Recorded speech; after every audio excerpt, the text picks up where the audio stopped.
Hi friends, मैं हृदय स्वागत करता हूं आपका अपने यूट्यूब चैनल भारद्वाज इलेक्ट्रिकल पर। आज दोस्तों हम इस वीडियो में इलेक्ट्रीशियन थ्योरी का जो हम भारत स्किल से निमी क्वेश्चन आंसर को सॉल्व करा रहे हैं। आज सेमेस्टर 1 का मॉड्यूल नंबर 3 है, ठीक है। और टॉपिक का नाम है wire joint soldering and underground cable. तो बेहद ही महत्वपूर्ण टॉपिक है और इससे जितने भी MCQ हैं सभी MCQ को हम शानदार तरीक़ा से सॉल्व करेंगे।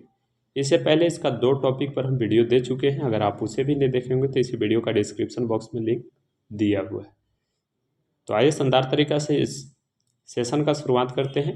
और मेरे चैनल पर पहली बार विजिट कर रहे होंगे तो प्लीज़ इसी प्रकार का नॉलेजफुल वीडियो पाने के लिए हमारे चैनल को ज़रूर सब्सक्राइब कर लीजिएगा, ठीक है।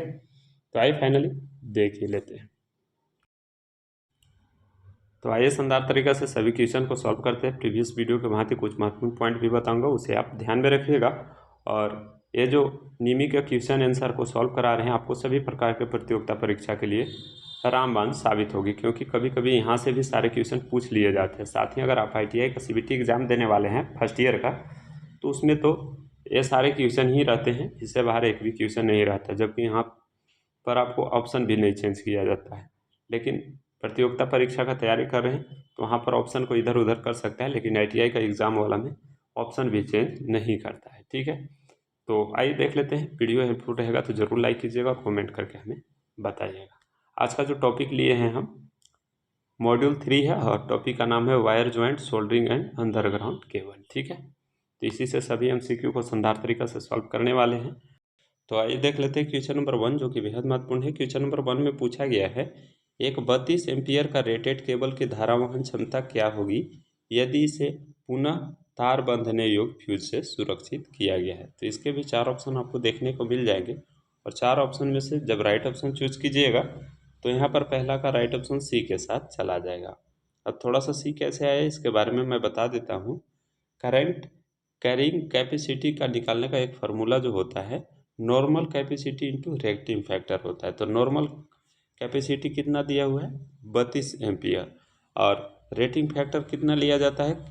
जब भी आप रेटिंग फैक्टर निकालिएगा तो नॉर्मल कैपेसिटी से रेटिंग फैक्टर को गुना कर दीजिएगा, यानी कि 32 गुने 0.81 यहाँ जो है वो रेटिंग फैक्टर का मान है।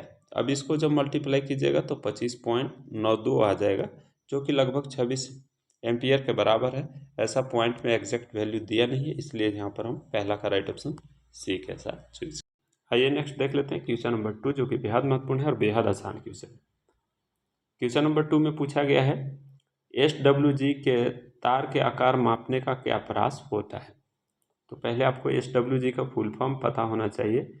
स्टैंडर्ड वायर गेज होता है, स्टैंडर्ड वायर गेज होता है, ठीक ना। इसका फुल फॉर्म भी ध्यान में रखिएगा, कभी कभी पूछ देता है। तो इसका फुल फॉर्म हो जाएगा स्टैंडर्ड वायर गेज। इसमें परास जो होता है 0 से 36 होता है, आप सभी लोग जानते हैं। इसका राइट ऑप्शन जो है D के साथ चला जाएगा।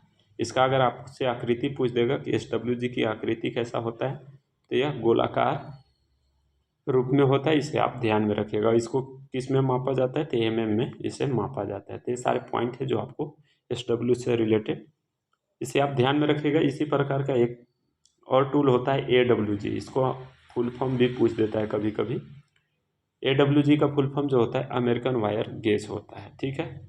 और इसमें SWG में 0 साइज जो होता है सबसे बड़ा होता है और 36 साइज जो है सबसे छोटा साइज होता है। तो ये सारे पॉइंट है जो आपको ध्यान रखने होंगे। फिलहाल हम दूसरा का राइट ऑप्शन D के साथ चूज किए। तो आइए नेक्स्ट देख लेते हैं क्वेश्चन नंबर 3, जो कि बेहद महत्वपूर्ण है। क्वेश्चन नंबर 3 में पूछा गया इस तार जोड़ का क्या नाम है, ठीक है। तो यहाँ पर एक आपको आकृति देखने को मिल रहा होगा और आपसे पूछा गया है कि यह जो जोड़ है यह कौन सा जोड़ है, ठीक है। इसके भी 4 ऑप्शन आपको देखने को मिल जाएंगे और जब राइट ऑप्शन चूज कीजिएगा तो तीसरा का राइट ऑप्शन B के साथ चला जाएगा। यह नॉटेड टैप ज्वाइंट है, इसे आप ध्यान में रखिएगा। और यहाँ पर जैसा कि आपको देखने को मिल रहा होगा एक गांठ भी दिया हुआ है। तो नॉटेड माने गांठ युक्त ज्वाइंट, ठीक है। इसका उपयोग कहाँ करते हैं तो थोड़ा सा ध्यान में रखिएगा। इसकी संरचना होती है समान टैप ज्वाइंट के समान होता है, लेकिन अंतर बस इतना होता है कि इसमें समापक सिरे जो होते हैं इसमें यहाँ पर एक गांठ लगा दिया जाता है, जो कि यहाँ पर हम आपको अभी बताएं कि इसका एंड पॉइंट पर एक गांठ मारा जाता है। लेकिन यह जो होता है सामान्य टैप ज्वाइंट के ही समान होता है। तो राइट ऑप्शन फिलहाल हम तीसरा का बी के साथ चूज किए। इसके अलावा ये सारे ज्वाइंट भी बेहद महत्वपूर्ण है। इसका भी डायग्राम हम स्क्रीन पर दिखा रहे हैं, एरियल टैप ज्वाइंट का, डुप्लेक्स क्रॉस टैप ज्वाइंट का और डबल क्रॉस टैप ज्वाइंट का। तो ये सारे आपको हम स्क्रीन पर ज्वाइंट के इमेज दिखा रहे हैं, आप इसे भी ध्यान में रखिएगा। तो जैसा कि देख पा रहे हैं, ये सारे ज्वाइंट जो हैं बेहद महत्वपूर्ण है और किसका कहाँ उपयोग किया जाता है ये भी आपको ध्यान में रखने होंगे, ठीक है। तो फिलहाल हम तीसरा का राइट ऑप्शन बी के साथ चूज किए। आइए अब नेक्स्ट देख लेते हैं क्वेश्चन नंबर 4। क्वेश्चन नंबर 4 भी बेहद महत्वपूर्ण है। यहाँ पर आपसे पूछा गया है क्वेश्चन नंबर 4 में कि गैल्वेनीकृत लोहे के लिए किस प्रकार के सोल्डरिंग फ्लक्स का उपयोग किया जाता है। तो इसके भी 4 ऑप्शन दिए गए हैं। जब 4 ऑप्शन में से राइट ऑप्शन चूज कीजिएगा तो चौथा का राइट ऑप्शन डी के साथ चला जाएगा। हाइड्रोक्लोरिक एसिड का उपयोग किया जाता है किसके लिए, जीआई के लिए, गैल्वेनाइज आयरन के लिए। और इसमें जो अम्ल और जल की मात्रा होती है, अम्ल 10% होता है और जल जो होता है कितना होता है 90% होता है। तो इसे भी आप ध्यान में रखिए। बाकी रोजिन का उपयोग हम कहाँ करते हैं, विद्युत चालक के जोड़ हेतु। बाकी जिंक क्लोराइड का भी ध्यान में रखिएगा। ढलवा लोहा, मिश्र धातु, मृदु स्टील, ठीक है, ढलवा स्टील और लघु ताप के लिए इसका उपयोग किया जाता है जिंक क्लोराइड का। और बाकी साल अमोनिया का भी ध्यान में रखिएगा। तांबा, टीन पट्टी, गन मेटल आदि के लिए इसका उपयोग किया जाता है सोल्डरिंग फ्लक्स के रूप में साल अमोनिया का। तो ये सारे पॉइंट हैं जो आपको ध्यान में रखने होंगे। फिलहाल हम चौथा का राइट ऑप्शन डी के साथ चूज किए। तो आइए नेक्स्ट देख लेते हैं क्वेश्चन नंबर 5 जो कि बेहद महत्वपूर्ण है। क्वेश्चन नंबर 5 में पूछा गया है मात्रा उत्पादन और टीनिंग वर्क हेतु किस सोल्डरिंग विधि का उपयोग किया जाता है। तो क्वालिटी प्रोडक्शन और टीनिंग वर्क हेतु जो सोल्डरिंग विधि का प्रयोग किया जाता है वो डीप सोल्डरिंग मेथड के नाम से जानते हैं, ठीक है। तो यहाँ पर हम पांचवा का राइट ऑप्शन ए के साथ चूज करेंगे। जबकि हम सोल्डरिंग गन के साथ जो सोल्डरिंग करते हैं इसका उपयोग हम सर्विसिंग और रिपेयरिंग वर्क हेतु इसका उपयोग किया जाता है। फ्लेम का ये गाड़ी को क्या बोलते हैं, वेल्डिंग वगैरह में इसका ज्वाला के साथ उपयोग किया जाता है। और ये सोल्डरिंग आयरन के साथ सोल्डरिंग, इस विधि में पहले सोल्डरिंग आयरन को गर्म करते हैं और जब पर्याप्त गर्म हो जाता है तो बीट के द्वारा टाका लगाने के लिए इसका उपयोग किया जाता है। तो ये 4 बेहद महत्वपूर्ण है ऑप्शन, इसे भी आप ध्यान में रखिएगा, ठीक है। फिलहाल हम पांचवा का राइट ऑप्शन ए के साथ चूज किया। आइए नेक्स्ट देख लेते हैं क्वेश्चन नंबर 6 जो कि बेहद महत्वपूर्ण है। यहाँ पर एक अंडरग्राउंड केबल दिया गया है और पूछा गया है आपसे कि इस भूमिगत केबल में एक्स के रूप में चिन्हित भाग का क्या नाम है। तो यहाँ पर इस भाग का आपसे नाम पूछा गया है। तो इस भाग का लिए 4 ऑप्शन दिए गए हैं। 4 ऑप्शन में से जब राइट ऑप्शन चूज किया जाएगा, छठा का राइट ऑप्शन ए के साथ चला जाएगा। इस भाग को हम बेडिंग के नाम से जानते हैं, ठीक है। और इसका सीरियल भी याद रखिएगा। इसका आसान ट्रिक है सिम्बास, ठीक है। सिम्बास से आपको पता रहेगा कि कौन सीरियल नंबर पर आता है।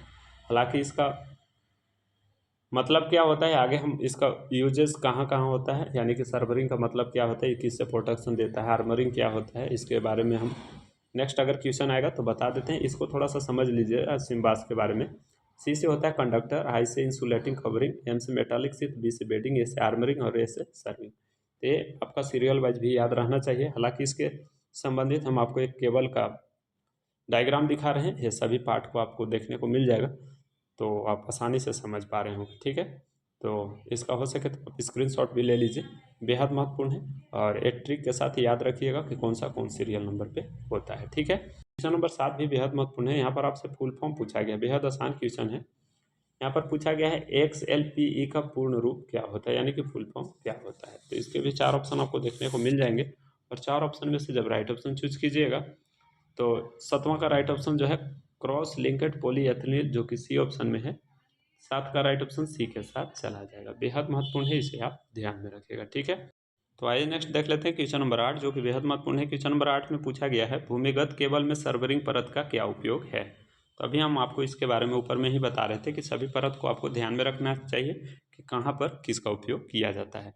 तो सर्वरिंग परत जो होती है यह हमें वातावरण के सुरक्षा के साथ साथ आर्मरिंग जो परत होती है उसका भी प्रोटेक्ट करता है। तो राइट ऑप्शन यहाँ पर हम डी के साथ चूज करेंगे, 8वां का राइट ऑप्शन डी के साथ चला जाएगा। बाकी ये भी ऑप्शन को ध्यान में रखिएगा।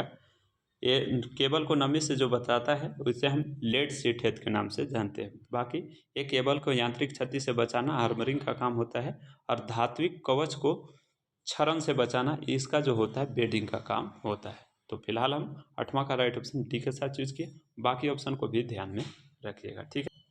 तो आइए नेक्स्ट देख लेते हैं क्वेश्चन नंबर 9, जो कि बेहद महत्वपूर्ण है। क्वेश्चन नंबर 9 में पूछा गया है, लूप टेस्ट में अंडरग्राउंड केबल के किस प्रकार के दोष को इस विधि से ज्ञात किया जाता है, जो कि चित्र में दिया गया है। तो इस विधि को आपके बारे में पूछा गया है और इसके 4 भी ऑप्शन दिए गए हैं। 4 ऑप्शन में से जब राइट ऑप्शन चूज कीजिएगा तो नावा का राइट ऑप्शन बी के साथ चला जाएगा।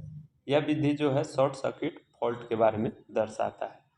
तो फिलहाल हम नावा का राइट ऑप्शन बी के साथ चूज किए। हम जानते हैं कि अंडरग्राउंड केबल में मुख्यतः दोष 3 प्रकार के होता है। ओपन सर्किट फॉल्ट, दूसरा है शॉर्ट सर्किट फॉल्ट और तीसरा है अर्थ फॉल्ट। अर्थ फॉल्ट के ही अंतर्गत आपको मूरे लूप टेस्ट आता है, इसे भी आप ध्यान में रखिएगा। फिलहाल हम नावा का राइट ऑप्शन बी के साथ चूज किए, इसे आप ध्यान में रखिएगा। तो आइए नेक्स्ट देख लेते हैं क्वेश्चन नंबर 10, जो कि बेहद महत्वपूर्ण है। क्वेश्चन नंबर 10 में पूछा गया है, उत्पादन संयंत्र में किस प्रकार के केबल बिछाने का विधि का उपयोग किया जाता है। तो इसके भी 4 ऑप्शन दिए गए हैं और 4 ऑप्शन में से जब राइट ऑप्शन चूज कीजिएगा तो 10वां का राइट ऑप्शन जो है बी के साथ चला जाएगा।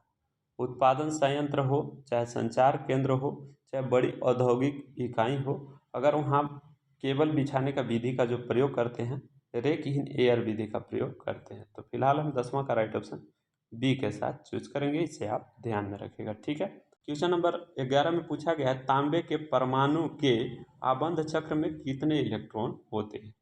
तो पहले आपको कॉपर का पता होना चाहिए कि परमाणु क्रमांक नंबर कितना होता है। तो परमाणु क्रमांक इसका जो होता है 29 होता है, इसे आप ध्यान में रखिएगा। ठीक है। और इसे Cu से डिनोट करते हैं कॉपर को, आप सभी लोग इसके बारे में जानते हैं। तो इसका जब इलेक्ट्रॉनिक विन्यास कीजिएगा KLMN में, तो अगर इसमें बांटिएगा तो 2, 8, 18 और लास्ट में कितना होता है 1। इसी को N वाला यानी कि अंतिम कक्षा वाला को वैलेंसी सेल बोला जाता है, इसे आप ध्यान में रखिएगा। संयोजी कक्ष, ठीक है, संयोजी कक्ष, आबंध कक्ष। तो संयोजी कक्ष में इसका कितने इलेक्ट्रॉन हो गए, 1 हो गए। तो राइट ऑप्शन हम यहाँ पर 11 का ए के साथ चूज किया। कभी कभी पूछ देता है तीसरा कक्ष में इसके कितने इलेक्ट्रॉन होते हैं, तो 18 होते हैं, इसे भी आप ध्यान में रखिएगा। पहली कक्ष में 2 इलेक्ट्रॉन होते हैं, इसे भी आप ध्यान में रखिएगा। तो ये कई तरह के क्वेश्चन इसमें घुमा करके पूछ देता है। ठीक है। इसका अगर गलनांक आपसे पूछेगा कि कॉपर का गलनांक कितना होता है, तो ध्यान रखिएगा 1083 यानी कि 1083 डिग्री सेल्सियस होता है, इसे आप ध्यान में रखिएगा। बेहद महत्वपूर्ण क्वेश्चन है 11। तो आइए नेक्स्ट देख लेते हैं क्वेश्चन नंबर 12, जो कि बेहद महत्वपूर्ण है। क्वेश्चन नंबर 12 में पूछा गया है, नियॉन लैंप में विद्युत धारा का प्रभाव किस नाम से जाना जाता है। तो नियॉन लैंप में जो धारा का प्रभाव कहलाता है उसे हम गैस आयनाइजेशन इफेक्ट के नाम से जानते हैं। तो फिलहाल हम 12 का राइट ऑप्शन डी के साथ चूज किए, इसे आप ध्यान में रखिएगा। बाकी हीटिंग इफेक्ट कहाँ पर होता है, उद्दीप्त लैंप में। ठीक है। और मैग्नेटिक इफेक्ट आपको मोटर जनरेटर में मिल जाएगा। और केमिकल इफेक्ट कहाँ पर होता है, सेल और बैटरी में होता है। तो ये चारों प्रभाव आपको याद होना चाहिए, ऊष्मीय प्रभाव, चुंबकीय प्रभाव, रासायनिक प्रभाव। तो आपको कोई कन्फ्यूजन नहीं होगा। फिलहाल हम 12 का राइट ऑप्शन डी के साथ चूज किए, इसे आप ध्यान में रखिएगा। ठीक है। तो आइए नेक्स्ट देख लेते हैं क्वेश्चन नंबर 13, जो कि बेहद महत्वपूर्ण है और बेहद आसान क्वेश्चन है। क्वेश्चन नंबर 13 में पूछा गया है, कुचालक प्रतिरोध की इकाई क्या है। ठीक है। यानी कि कुचालक प्रतिरोध का इकाई इसमें से चयन करना है कि कौन होगा। ठीक है। तो पहले कुचालक किसको कहते हैं, आप सभी लोग जानते हैं, जिससे होकर के धारा का प्रवाह नहीं होता है। और इस प्रकार के पदार्थ का प्रतिरोध जो होता है बहुत ऊंच होता है, और ऊंच होता है तो इसलिए इसका राइट ऑप्शन डी के साथ चला जाएगा, यानी कि मेगा ओम में होगा। तो ध्यान रखिएगा। फिलहाल हम 13 का राइट ऑप्शन डी के साथ चूज किए, मेगा ओम राइट ऑप्शन हो जाएगा। ठीक है। तो आइए नेक्स्ट देख लेते हैं क्वेश्चन नंबर 14, जो कि बेहद महत्वपूर्ण है। क्वेश्चन नंबर 14 में पूछा गया है, कौन सा विद्युत उपकरण अत्यधिक अतिरिक्त धारा संरक्षण देगा। तो इसके भी 4 ऑप्शन आपको देखने को मिल जाएंगे और 4 ऑप्शन में से जब राइट ऑप्शन चूज कीजिएगा तो 14 का राइट ऑप्शन बी के साथ चला जाएगा। रिवायरेबल फ्यूज जो होता है वो कोर एक्सेस करंट प्रोटेक्शन देती है। तो फिलहाल हम 14 का राइट ऑप्शन बी के साथ चूज करेंगे, इसे आप ध्यान में रखिएगा। ठीक है। तो आइए नेक्स्ट देख लेते हैं क्वेश्चन नंबर 15, जो कि बेहद महत्वपूर्ण है। क्वेश्चन नंबर 15 में पूछा गया है, सिरोपल्ली लाइन में चालक की लंबाई बढ़ाने हेतु किसका उपयोग किया जाता है। तो इसके भी 4 ऑप्शन दिए गए हैं। 4 ऑप्शन में से जब राइट ऑप्शन चूज कीजिएगा तो 15 का राइट ऑप्शन डी के साथ चला जाएगा। वेस्टर्न यूनियन ज्वाइंट का उपयोग हम ओवरहेड लाइन में कंडक्टर की लंबाई बढ़ाने हेतु इसका उपयोग करते हैं। ठीक है। बाकी स्कार्फ जोड़ का उपयोग हम कहाँ करते हैं, भवन वायरिंग में और चालक के रूप में। एरियल टाइप का कहाँ उपयोग करते हैं, अगर आप जानते होंगे तो इस वीडियो के कमेंट बॉक्स में ज़रूर बताइएगा। बाकी ब्रिटानिया टी जॉइंट का उपयोग हम आंतरिक व बाह्य तार के स्थापना में हेतु इसका भी उपयोग किया जाता है। तो ये सब के बारे में ऑलरेडी हम ऊपर में भी चित्र दिखा चुके हैं, ठीक है। तो 15 का राइट ऑप्शन डी के साथ चूज किया। आइए नेक्स्ट देख लेते हैं क्वेश्चन नंबर 16। क्वेश्चन नंबर 16 में पूछा गया है एल्युमिनियम चालक को सोल्डर करने हेतु किस प्रकार के सोल्डरिंग फ्लक्स का उपयोग किया जाता है। तो इसके भी 4 ऑप्शन दिए गए हैं। 4 ऑप्शन में से जब राइट ऑप्शन चूज कीजिएगा तो 16 का राइट ऑप्शन बी के साथ चला जाएगा। केर अल लाइट जो है वो एल्युमिनियम चालक का सोल्डर करने हेतु प्रयोग किया जाता है। तो सोल्डर में अल्का पी हो सकता है और इसी का व्यवसायिक नाम है जो एल्युमिनियम चालक के लिए उपयोग किया जाता है, आयरन एवं सेवन कोइनोल। तो ये सारे भी पॉइंट हैं जो आपको ध्यान में रखने होंगे, जो कि एल्युमिनियम चालक को सोल्डर करने हेतु इसी का उपयोग किया जाता है। तो राइट ऑप्शन हम फिलहाल 16 का राइट ऑप्शन बी के साथ चूज किए। तो आइए नेक्स्ट देख लेते हैं क्वेश्चन नंबर 17, जो कि बेहद महत्वपूर्ण है। क्वेश्चन नंबर 17 में पूछा गया है पिघले हुए सोल्डर को बार बार पिघलाने से क्या प्रभाव पड़ता है। तो इसके भी 4 ऑप्शन दिए गए हैं। 4 ऑप्शन में से जब राइट ऑप्शन चूज कीजिएगा तो 17 का राइट ऑप्शन ए के साथ चला जाएगा। अगर कोई सोल्डर है उसको बार बार पिघलाइएगा, यानी कि गर्म कीजिएगा और ठंडा कीजिएगा, तो उसमें टीन की मात्रा जो होती है कम हो जाती है, जिससे वह एक ऐसा हो जाएगा कि फिर वह चिपकेगा भी नहीं और वह उतना से ज़्यादा पिघलेगा भी नहीं। तो ये सारे पॉइंट हैं जो आपको याद रखने होंगे। 17 का राइट ऑप्शन हम ए के साथ चूज किए, बाकी ऑप्शन गलत हो जाएंगे। तो आइए नेक्स्ट देख लेते हैं क्वेश्चन नंबर 18, जो कि बेहद महत्वपूर्ण है। क्वेश्चन नंबर 18 में पूछा गया है केबल पीवीसी कुचालक का क्या होगा यदि अत्यधिक लंबे समय तक धारा बहती रहेगी। तो इसके भी 4 ऑप्शन दिए गए हैं। 4 ऑप्शन में से जब राइट ऑप्शन चूज कीजिएगा तो यहाँ 18 का राइट ऑप्शन डी के साथ चला जाएगा।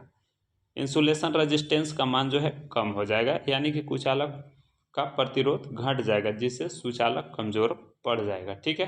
तो फिलहाल हम 18 का राइट ऑप्शन डी के साथ चूज करेंगे, इसे आप ध्यान में रखिएगा, ठीक है। बेहद महत्वपूर्ण क्वेश्चन है।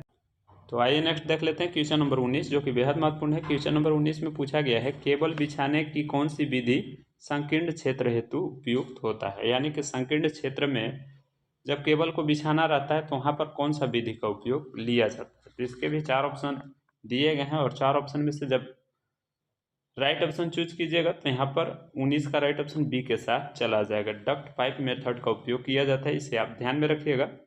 19 का राइट ऑप्शन हम बी के साथ चूज करेंगे, ठीक है। तो आइए नेक्स्ट देख लेते हैं क्वेश्चन नंबर 20, जो कि बेहद महत्वपूर्ण है। यह क्वेश्चन जो है इस वीडियो का आखिरी क्वेश्चन है। इसका नेक्स्ट वाला पार्ट में हम टोटल इस टॉपिक से क्वेश्चन आंसर को सॉल्व करा देंगे, ठीक है। तो आइए देख लेते हैं क्वेश्चन नंबर 20 में क्या पूछा गया है। क्वेश्चन नंबर 20 में पूछा गया इस भूमिगत केबल में एक्स के रूप में चिन्हित भाग का क्या नाम है। तो अभी हम आपको इसके डायग्राम दिखाए थे, तो अगर आप डायग्राम को ध्यान में रखे होंगे तो 20 का राइट ऑप्शन डी के साथ चला जाएगा। इस भाग को जो हम बोलते हैं लेड शीथ के नाम से जानते हैं, तो 20 का राइट ऑप्शन डी के साथ चूज करेंगे। तो ये छोटा सा आज का वीडियो था। वीडियो कैसा लगा आप जरूर कमेंट बॉक्स में बताइएगा। इसका नेक्स्ट वाले पार्ट में हम क्वेश्चन नंबर 21 से सॉल्व करा देंगे। जितना भी क्वेश्चन होगा नेक्स्ट वाला पार्ट में हम टोटल संपूर्ण कवर कर लेंगे। तो मिलते हैं फिर नेक्स्ट वीडियो में नई जानकारी के साथ। तब तक अपना ख्याल रखिए। जय हिंद।